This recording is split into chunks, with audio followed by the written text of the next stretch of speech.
Where have you been? Hurry up and come back home. All of a sudden, I received a call from my mother-in-law while lying in bed at my own apartment. She must have just realized that all of my stuff was gone from the house. And no wonder, since there had been nobody home until this afternoon. What? But I'm a stranger now. I could only imagine how my mother-in-law looked as she was at a loss for words over my reply. While it's too bad I couldn't see her face, I didn't want to continue the conversation, so I just hung up.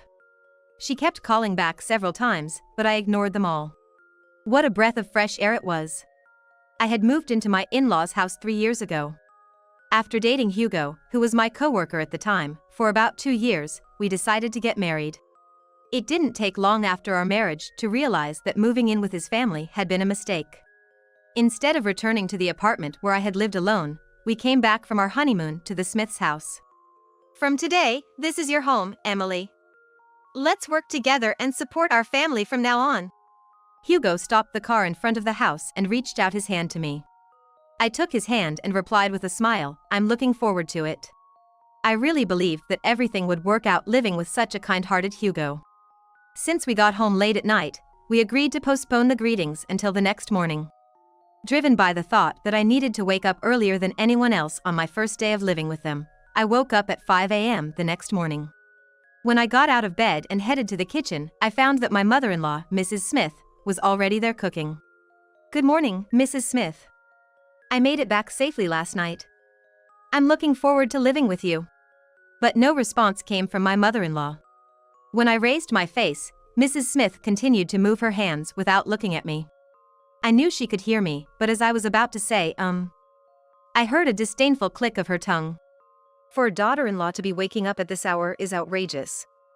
Isn't it normal to get up before everyone else and start preparing? I've already finished the laundry, and I'm just about to finish making breakfast and lunch." I was left speechless by her sudden outburst of anger. Mrs. Smith, who had always been all smiles and reacted positively to me during the meetups and the moving process, now seemed furiously angry, a perfect description of her in that moment. After that, she completely stopped talking to me, and all I could do, unable to figure out what to do, was to stand frozen in a corner of the kitchen so as not to get in her way. "Good morning, huh? What's this? Looks like there's a useless person standing around doing nothing," said Hugo's sister Lily, who had just woken up, pointing at me and smirking. "That's right. From tomorrow, you'll be taking over everything, so I'm showing you how it's done now. Standing there silently means you're ready to do it perfectly from tomorrow, right?" Fear like I had never felt before washed over me, and every hair on my body stood on end. I realized it was my fault for becoming someone who waited for instructions, but I never expected to be completely left to handle everything the very next day. As I was trying to control my trembling body, Mrs. Smith told Lily, "Go wake up your father and brother." At Lily's glaring look, I finally managed to get moving. "I'll go," I said, moving my trembling legs towards the second-floor bedrooms. I knocked on my father-in-law's room first, and a sleepy voice responded from inside.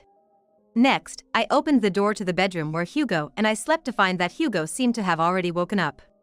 "You're late. There's a lot to do, so make sure you wake me up on time," he grumbled and deliberately bumped into my shoulder as he walked out. Once again, I was struck by fear and trembling. Do I really have to live the rest of my life in fear like this? Where's the Hugo I knew until yesterday? What am I supposed to do? A fear I can't describe had me rooted to the spot. From the next day, my days in hell began. Having quit my job when I got married, I was now in charge of everything concerning the house. Not just the general housework, but also the community association duties and volunteering for litter pickup that my mother-in-law used to handle were all dumped on me. If you dilly-dally, there won't be enough hours in the day. "Well, it's clear you weren't brought up properly without a mother," said Mrs. Smith, thumping my back as I wiped the floor. "I don't have a mother. She fell ill soon after I was born and passed away. So, I have no memories with my mother, all my childhood memories are just with my father. But Mrs. Smith has no right to speak to me that way. My father raised me well. He taught me everything strictly so that no one could say I lacked anything because I didn't have a mother. I had many sleepless nights filled with frustration. No matter what Mrs. Smith or my sister-in-law Lily said, I just had to grit my teeth and bear it, while Hugo and my father-in-law just watched from a distance. Hugo, who I believed would be on my side for life, quickly sided with Mrs. Smith and the rest. I couldn't discuss this with my father. I didn't want to repay him for raising me on his own with this kind of trouble. While enduring harassment about housework daily, I also had to attend to Hugo. With no time to sleep, my health steadily declined. After 3 years of this life, I finally became pregnant. It was a long, difficult journey. For about a year, I had been harassed not just about the housework but also for not being able to have a child. A woman who can't bear children is worthless to this house and to the world. Every time she said that, my heart was crushed, wishing morning would never come. Part of the reason was that Hugo once said to me, "Mom says so too, if we don't have a kid in the next 6 months, let's get a divorce," presenting me with the filled-out divorce papers. But now, a longed-for little life was sprouting inside me. I thought I would no longer have to hear Mrs. Smith's sarcasm because of it, but her treatment of me didn't change one bit. Instead, she said, "Do you think you can be a good mother like that, without giving me a break even when I was suffering from morning sickness?" Lack of sleep, overwork, and morning sickness.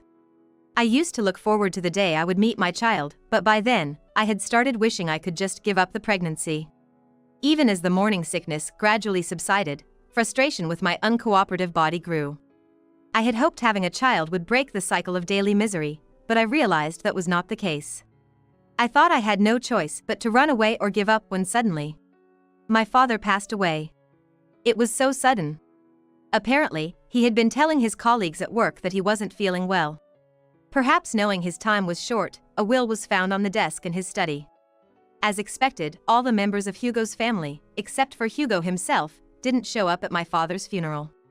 After the funeral, as I returned to my family home, the doorbell rang as if someone had timed it. It was a friend of my father's who had attended the funeral. This friend turned out to be a lawyer. His business card read Young. And then, Mr. Young handed me my father's will. I was told to open it and see, and when I opened the desk at my father's, which also contained his will, I found a list detailing an inheritance to be passed on to me. The amount was a staggering $3 million. It seems my father held the dual roles of a salaried worker and an investor. All of this was to be inherited by me, and I went through with all the necessary procedures. Next to me, an excited Hugo was thanking Mr. Young, saying, "Thank you so much." After Mr. Young had left, Hugo, with a spring in his step, said, "Well, I'm heading home first," and returned to his in-laws' house. It appears there was also an estimate for the post-death cleanup of my father's belongings, and it was noted that there would be no problem if I contacted the company, so I oversaw the house being emptied. A week after my father passed, when I returned to the in-laws' house for the first time in a long while, the whole family was there at a time when they would usually be absent. "Welcome back. You must be tired. Take it easy, all right? The baby is going to be born soon, so you need to rest." It was the first time in 3 years that I felt the hairs on my body stand on end. It was a chilling feeling, just like before I got married, to see the in-laws' attitude change so drastically. Despite the usual stern faces and glaring eyes, they were now all smiles at me. Seeing Hugo grinning beside Mrs. Smith, I realized what was happening. Surely, Hugo must have told them about the inheritance. That's why they were so obviously turning their attitude around like this. For a week, I was treated like a princess. At the same time, I found it strange that my father-in-law and Hugo stayed home without going to work. "We're going to take a trip from tomorrow. Your father and Hugo have worked hard for so long, but with your inheritance, there's no need to work anymore. Think of it as a well-deserved break. We'll be off, so take care of the house, okay?" One morning, I woke up to noise at the front door and went to check, still rubbing my sleepy eyes, to find Mrs. Smith with her suitcase. She told me, "We really wanted to take you too, but you know, with the baby and all, we should wait until after the baby's born and things have settled down. See you later," and with that, they left with high spirits, and I pumped my fist in secret as I watched their car drive away. I never thought this day would come.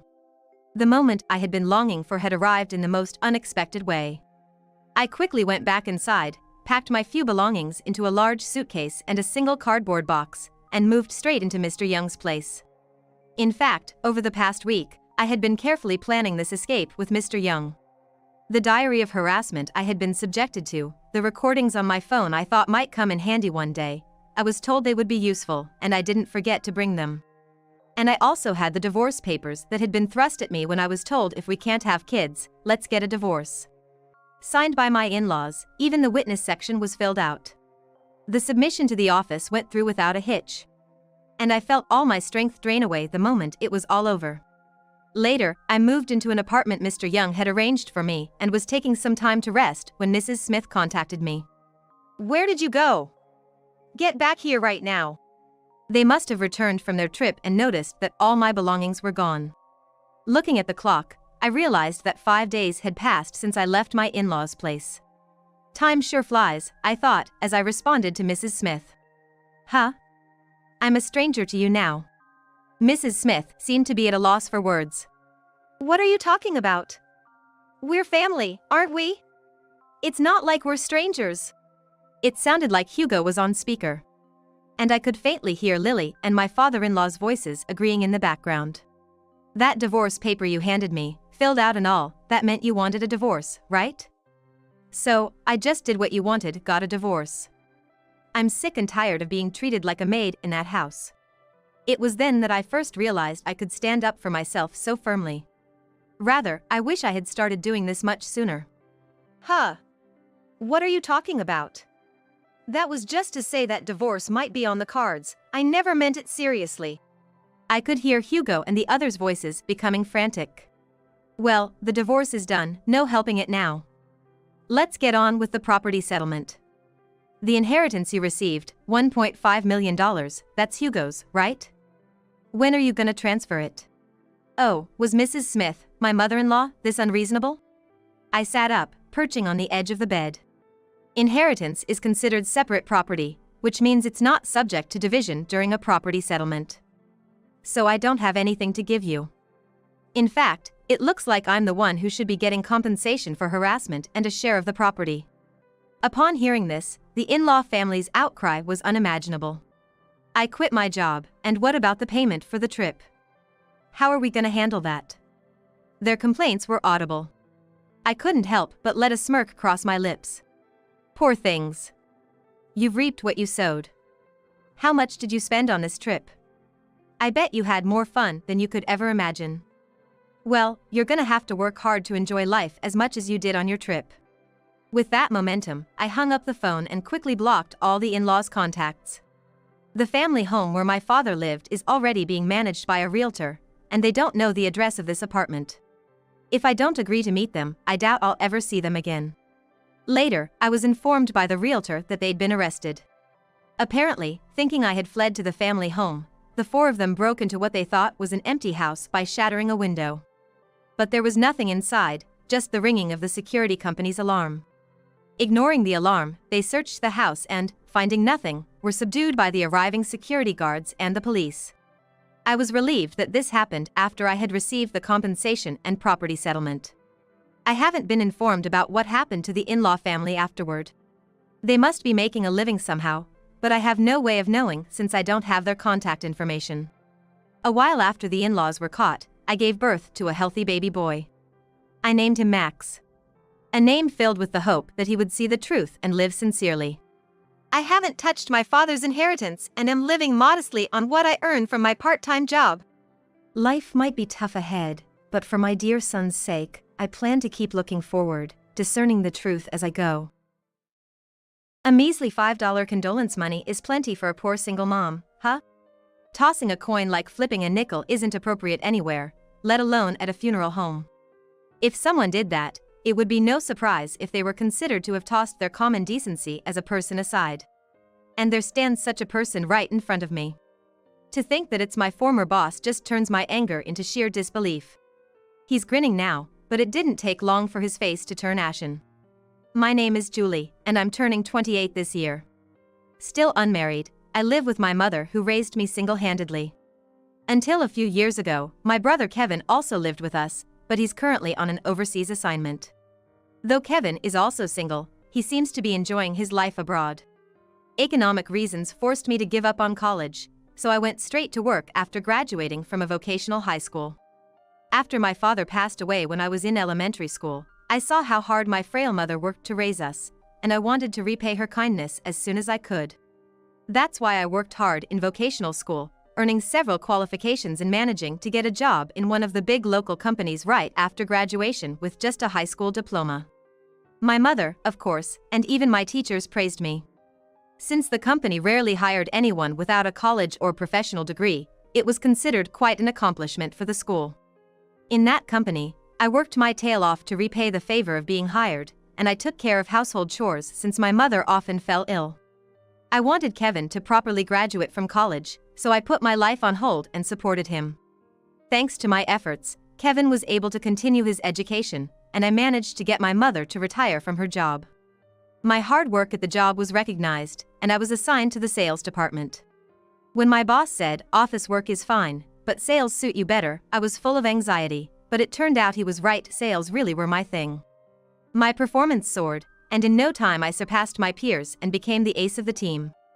However, the important thing here is not to get cocky about being great.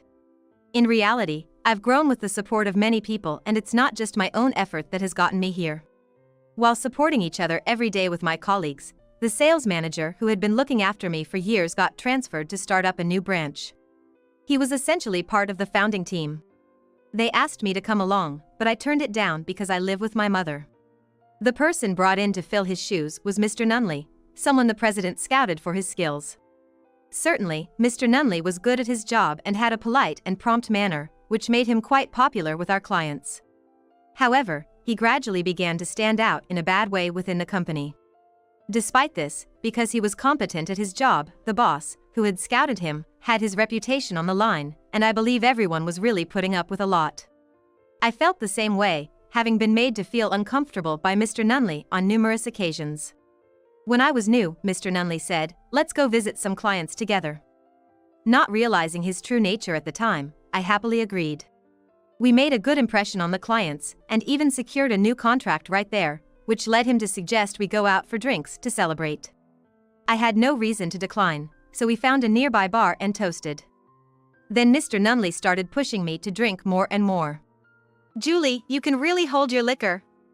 Of all the girls I've drunk with, you're the strongest." I was shocked when he suddenly started calling me Julie instead of using my last name, and as I was trying to process this, he overlaid his hand on mine. "Man, at this rate, you're gonna be out drinking me. Would you take care of me if I passed out?"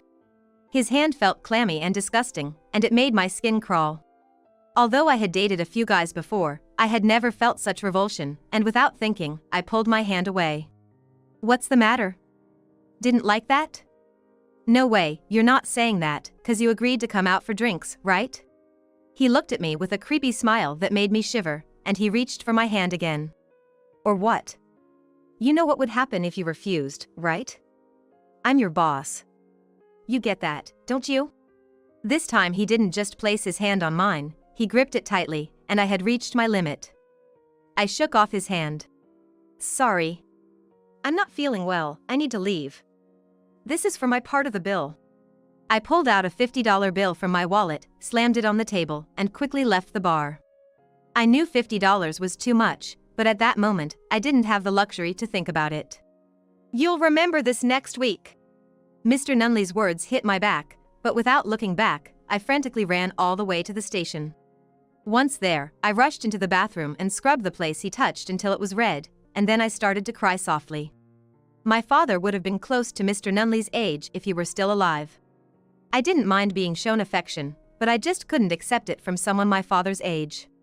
For 23-year-old me, it was quite a shocking event. It was Friday, so I didn't have to see Mr. Nunley until Monday. Honestly, I wasn't in the mood to go to the office. But if I skipped work, I would worry my mom, so I dragged myself to work where an unbelievable amount of paperwork was piled on my desk. "You're late. I got your work ready for you. Make sure you do it right." Gone was the kind atmosphere of before. Mr. Nunley was now incredibly cold to me, and everyone looked on in surprise. Since he was only acting this way towards me, it made everyone worry that something might have happened. Though I said it was nothing, inside I was really hurt by Mr. Nunley's harassment. I was given so much work, I wondered when I would finish, and he would repeatedly criticize it without ever explaining what was wrong. "Figure it out yourself," he'd say, but then he'd turn around and say my method was wrong. It was all just so bothersome. Everyone was concerned for me, but I was determined not to let it show that I was beaten. By that time, my mom had started to weaken, and Kevin was still in his junior year of college, so quitting my job was not an option. Enduring harassment from Mr. Nunley every day, I turned 26 before I knew it. Kevin had graduated and got a job which immediately took him overseas, so it was just my mom and me living together when it happened. Like usual, Mr. Nunley was scolding me for over an hour when the company phone rang. It was my mom's hospital on the line, saying they'd tried my cell and couldn't reach me, so they called my workplace. They said my mother had collapsed and they wanted me to come to the hospital right away. I thought about explaining the situation to Mr. Nunley and asking to leave early, but he didn't take it well. "What are you saying? You hardly get any work done, and now you want to take advantage of the company's policy just because it suits you?" Mr. Nunley said with a sneer, his lips curled in disdain. But this was no time for an argument. I was out of time. "Fine, just quit your job already. Your performance has been dropping anyway, and there's no benefit for the company to keep someone useless like you around. That's why I hate hiring high school grads." I felt my fingertips go cold and I could hear my heartbeat. "That's too much," a part-timer raised her voice in my defense, but Mr. Nunley's tirade didn't stop. "There's no such thing as too much. It's always this girl acting all high and mighty. It's been ticking me off. It's better for everyone if he just quits now." Mr. Nunley, grinning as if expecting me to apologize. Normally, I would have quickly apologized, but at that moment, I was too frantic. I couldn't be squabbling over this when my mother was in danger. "Got it. I'll bring in my resignation later, but for today, I'm out of here." I hastily gathered my things, ignoring everyone shouting "hey," as I bolted from the office and headed to the hospital. Fortunately, my mother was still alive when I arrived, and she had just woken up. However, her condition wasn't good, and I was told that maybe soon it might be her time. Although I'd impulsively spoken of resigning, it might have been the right choice. Messages of concern came from my colleagues and peers at the office, but my mind was made up. I finished the handover in a month and started a new life taking care of my mother. She said she was okay, but watching her unsteady walk, I felt reassured about leaving the company. I had enough savings to live on for a while, and Kevin, saying "I can't be there for you," sent a generous amount of money, so there were no problems for just the two of us. Plus, the stress from Mr. Nunley was gone, and for the first time in a while, I slept well. I was enjoying the relaxed times with my mother that I hadn't had for years, but it didn't last. One morning, a year after starting to care for her, my mother wasn't in the living room where she usually watched TV before me. When I rushed to check on her, I found her sleeping with a pale face. The ambulance took her to the hospital, and there I was told that her heart was much weaker now, and she only had a few days left. No response came from her, no matter how much I held her hand or called out to her. She breathed shallowly, occasionally twisting her face in pain. I contacted Kevin to come home immediately, and begged the hospital to let me stay by my mother's side around the clock. In my dreams, my mother was smiling. "You don't have to hold on anymore. Go do what you want," she said as she went off into the distance. "Wait, don't go!" I'd chase after her, but I could never catch up. The distance grew, and the moment my mother disappeared into the light, I woke up.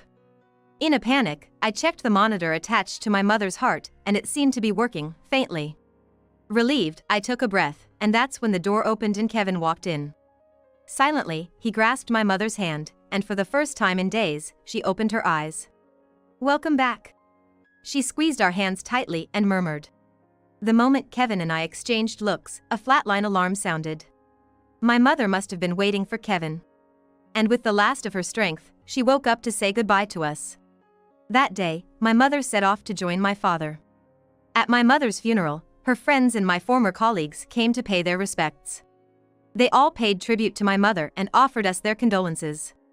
As I was spacing out, taking over for Kevin at the reception, Mr. Nunley appeared. "Hey there, high school grad. Heard your mom passed away? Looks like you were raised by her alone, so now you're all by yourself, huh?" As he said this, he took out his wallet. "Here's a condolence money for you. But for a poor kid from a single-parent family, $5 should be more than enough." With that, he tossed a $5 note which landed on the floor. The moment it hit, Mr. Nunley burst into laughter. "Did you hear that pathetic sound? Just like you guys. Ah, so pitiful. Such a modest funeral, and the daughter he worked so hard to raise is jobless. That's just too sad. Looking at Mr. Nunley laughing loudly, completely out of place at the funeral home, I just watched him coldly. He wasn't worth any emotion. The funeral home staff looked back and forth between me and Mr. Nunley, clearly flustered but at a loss for what to do. "Are you the boss from my sister's company?" Before I knew it, Kevin was by my side, asking Mr. Nunley in a low voice. When Mr. Nunley, still wiping away tears, said yes, Kevin took out his business card. "I'm this. We had a special contract with your company, but I'm gonna terminate that deal." Mr. Nunley took the card and immediately started shaking. And no wonder, the business card bore the name of an IT company that had a direct contract with the president. And above Kevin's name, it read CEO.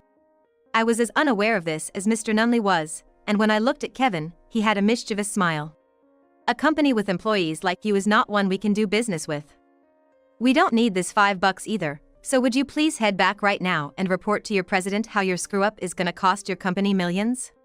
Kevin pressed the $5 coin back into Mr. Nunley's hand and called over the staff to drag him out. Mr. Nunley tried several times to get back in through the automatic doors, but each time he was chased out by security, and eventually, the police took him away.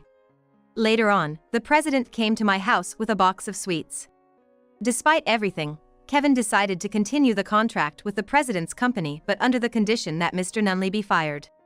True to his word, Mr. Nunley was fired for causing the company losses and is now getting by with day labor. He must be bitterly regretting the value of that $5 coin he threw. I had thought he was scouted by our company, but it turned out the president had just been saddled with a problem child by someone else. When we reported the harassment we had received, the president also mentioned taking legal action. I think now that I should have reported it sooner, but at this age, the hardship of living day to day facing a hefty damages claim is no ordinary matter. In that sense, maybe the timing turned out to be just right. Kevin went back overseas soon after. Initially, he worked at his assignment, but he ended up starting an IT company with someone he became friends with there. He said he waited to tell us until things were on track, which is why it took so long, but it's still pretty amazing. He's planning to bring his friend to the US and move the headquarters here soon, and he's working on getting everything ready. As for me, I've been called by the sales manager who moved to the branch office, and I'm going to work there. Although it means I have to leave my childhood home, Kevin will use it, so it's left as is. Even though there's a bit of a gap since I've been away, I'm working hard to repay the kindness of the sales manager who's been so good to me. It's been a year since my mother died. I wonder if she's met my father. Kevin and I, we're gonna live on, holding on to the happiness our parents gave us.